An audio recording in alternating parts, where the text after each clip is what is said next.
Episode number 847, The 4 No's to Success. You're listening to the official BNI podcast with BNI founder and Chief Visionary Officer, Dr. Ivan Misner. Stay tuned for networking and referral marketing tips from the man who's been called the father of modern networking, along with suggestions and insights into getting the most from your membership in the world's largest networking organization, BNI. Hello, everybody, and welcome back to the official BNI podcast. I'm Priscilla Rice, and I'm coming to you from Live Oak Recording Studio in Berkeley, California, and I'm joined on the phone today by the founder and the Chief Visionary Officer of BNI, Dr. Ivan Misner. Hello, Ivan. How are you, and where are you? Well, I'm in Austin today, but I'm headed to Southern California, so I'll be on the road again this week. Oh, great. All right, so what do you have to share with us? Well, I'm going to talk a little bit more about some of the concepts out of the Third Paradigm book. And this topic is called The 4 No's to Success, and that's No's, K-N-O-W-S. So there are 4 No's or pillars that form a solid foundation for business success as it relates to co-creation. And co-creation, as I've talked about in a couple of other podcasts, is a process in which several parties come together to produce goods or outcomes that serve a common goal. And in the Third Paradigm, Dr. Heidi Gusto, Dawa Phillips, and I outline 5 types of co-creation that can result in success for businesses. And I discussed them in a previous episode. I'll mention them again later. But before you begin collaborating with outside companies and individuals, we stress that it's really important for you to have a solid understanding of your own operation. And we call these pillars the 4 No's. And I'm going to explain why each is so critical to success. No matter which of the types of co-creation that you use, which we talked about in an episode, a couple of episodes ago, you'll need to have all 4 of the following pillars in place in order to succeed in co-creation and in building a successful business. These are the 4 No's. 1, you got to know the right focus. Know what to focus on. 2, know the right process. Know what process to use. 3, know the right communication. And 4, know the right execution. So let's start with the right focus. Here, it's about establishing a mutually desired outcome within the organization, within your operation. Here, everyone involved in the co-creative process needs to be rowing in unison and in the same direction. And this means that everyone needs to be focused on a mutually desired outcome. Disaster absolutely strikes when people fail to work together. And we conducted that survey of 4,200 business professionals. And it was really funny. One respondent shared how ineffective teamwork actually derailed their leader's attempt to market an event. And they said, and I'm quoting them here, we had not been able to communicate the why to them or get their views to make the event a part of the entire team, which is ironic because one of our previous podcasts was about understanding your why. And that's an important piece of understanding the right focus. So focusing on mutually desired outcomes requires that all the team members have a shared why.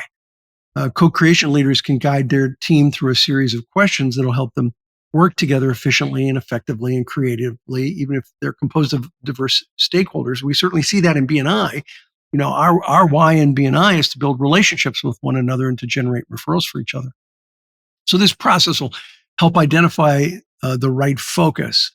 The outcome can't be vaguely defined. It has to be clear. BNI is clear. We help people create referrals for life. We are a referral organization. And that's what you have to do in any business. And when it is, the co-creation stakeholders will have the necessary shared purpose and intention.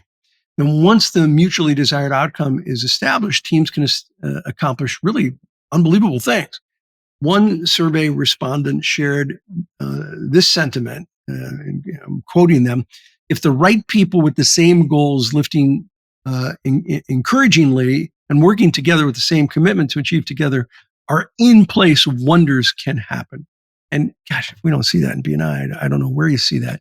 you get the right people with the right goals, lifting together and encouraging each other. It's miraculous what you see happen in really successful BNI chapters.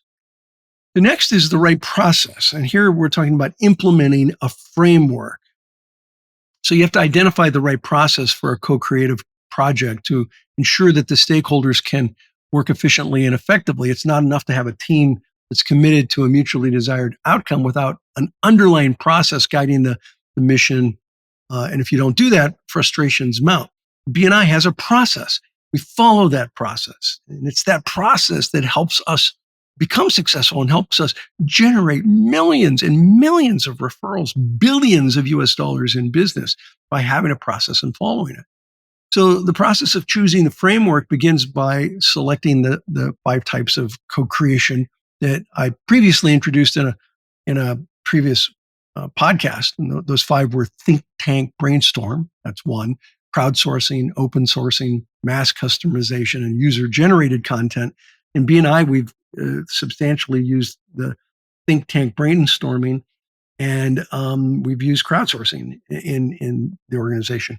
Now, once the co-creation leaders determine the right type, then additional pragmatic considerations are important to understand the overarching framework of the process. So these include determining clear roles and responsibilities for team members. When people don't have clear roles, they end up going down rabbit holes instead of focusing on the things that need to be done.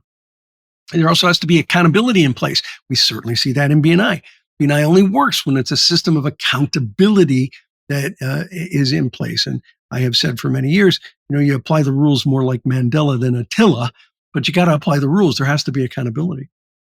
Some of the survey respondents in the survey we did attested to the importance of having the right process. One person said that all the persons working on a project should be specifically responsible and accountable to some extent, and all the persons should be required to provide input. Again, very applicable within a BNI context. Others remarked on the importance of having a good framework for growth in place. Again, something very important within BNI, and the need to be clear on the set tasks. And that's one of the reasons why we have a set agenda that we operate on every week.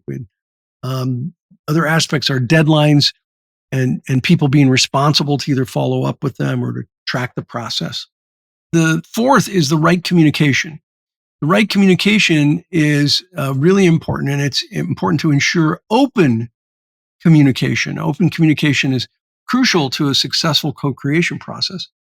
And this has to span employees, customers, vendors, and all of the company's stakeholders. Without clear communication, co-creation will absolutely fail. Even if everyone involved is passionate and fully engaged in the project, many survey respondents underscored the importance of having the right communication. Communication is vital. I can't say this enough. The better communication you have with the people who work with you, the more successful you're going to be in the process and in your company. And in companies where ideas are freely shared, a tremendous amount of growth happens. I've been in companies where people in charge didn't want to hear any ideas that weren't their own, so no growth happened there. The larger the organization, the more there is sometimes the lack of communication about strategy and goals, which often results in no direction. There's also a lack of communication about values. It's one of the things that we've really done well in BNI is focus on the core values and repeat the core values, starting with givers gain. And virtually everyone in every country understands that. One of the more memorable respondents in the survey said, everyone has to be singing off the same sheet of music. Indeed, a chorus full of enthusiastic singers, each giving it their all, will have a miserable time if everyone isn't performing the same song. So you got to be performing off the same sheet of music. Mm-hmm. And this means you need to have a strategy of what I call, and we call it in the book, communication saturation. It's an important concept, communication saturation. You literally saturate the team with transparent communication methodologies in order to ensure that everyone knows, or at least can know, what is going on with the project. The last step is the right execution. You have to ensure knowledgeable leadership. Even with everything else in place, the right focus, the right process, the right communication, It'll all be for naught if the organization lacks the right execution. So leaders of co-creation have to lay the groundwork for successful empowerment and execution within the team. So with this final no, leaders have to they have to have a clear plan and capably execute it while empowering stakeholders. The entire process is at stake if the co-creative initiative falls short on execution. One survey respondent in the book quipped that, I love this joke, said, just a joke from my university days. They said, when I die, I'd like the people I did the group projects with to lower me into the grave so they can let me down one more time. That's Wow. both awful and hysterical at the same time. But with the right execution, stakeholders' morale, it soars. Without it, disappointment abounds. And one of the most important concepts in the book is that you have to constantly hold the vision, not the obstacles. You have to hold the vision, not the obstacles. There will be obstacles. But if you have the right focus, the right process, the right communication, and the right execution, if you have those critical pillars, you're going to create a successful co-creative process. And I invite people to check out the book, The Third Paradigm. There'll be a link here in the podcast for you to go out and check it out personally. That's my message for today, Priscilla. Okay, that's great. It's a great follow-up to your podcast that we released on for number 845, I believe. Is that right? Yeah, and I think the one before that might have been 843. Uh-huh. And I'm going to have a couple more. I'm going to have at least two more where I talk about, I know it's a little more academic than some of my stuff, but this can really make a big difference for people who implement it within their organization. It's a great opportunity to find out what you're like as a professor. There you go. That's true. That's true. Okay, great. Well, is that it for this week? That's it for this week. Okay. Well, thank you so much for the great information. This podcast is sponsored by MeisnerAudioprograms.com. These audio programs will provide you with the tools and the inspiration to powerfully enhance your B&I experience.